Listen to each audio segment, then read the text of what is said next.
Hello అండి. ఎలా ఉన్నారు? ఈరోజైతే నేను బొబ్బట్లు చేశానండి. ఇలా చేశాను నేను బొబ్బట్లు.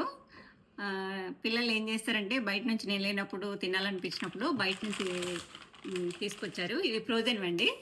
ఫ్రీజర్‌లో పెడతారు ఇవి. ఇదిగోండి. ఒకటి తీశాను. ఇదిగోండి. ఇది కూడా గోధుమ పిండేనండి. కాకపోతే ఇగో ఇలా వస్తుందండి ఇది. నేను చేసినవి చూడండి ఇలా. ఇట్లా సన్నగా. దీనికి చూడండి ఎంత డిఫరెన్స్ ఉందో.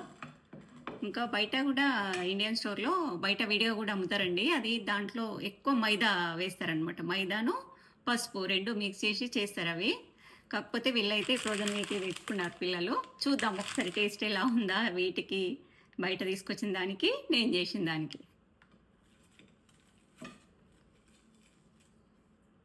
ఇదిగోండి పూర్ణం అంతా ఇలా ఉంది. ఇంత లావుగా వచ్చింది ఇది. పూర్ణం ఎంత వచ్చింది చూడండి.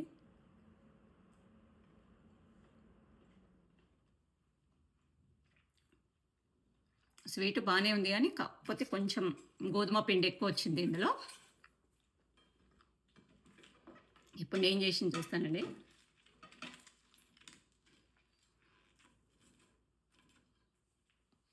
ఇదండి ఇట్లా పొరలు పొరలుగా వచ్చింది. ఇవ్వండి.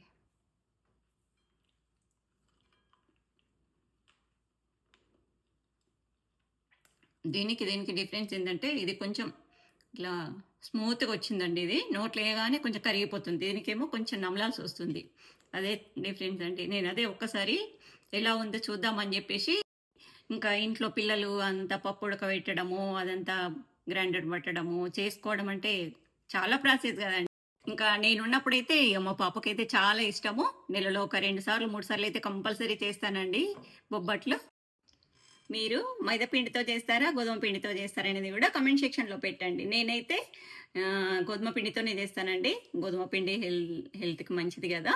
దాంతోనే చేస్తాను. ఓకేనా అండి? బాయ్ అండి.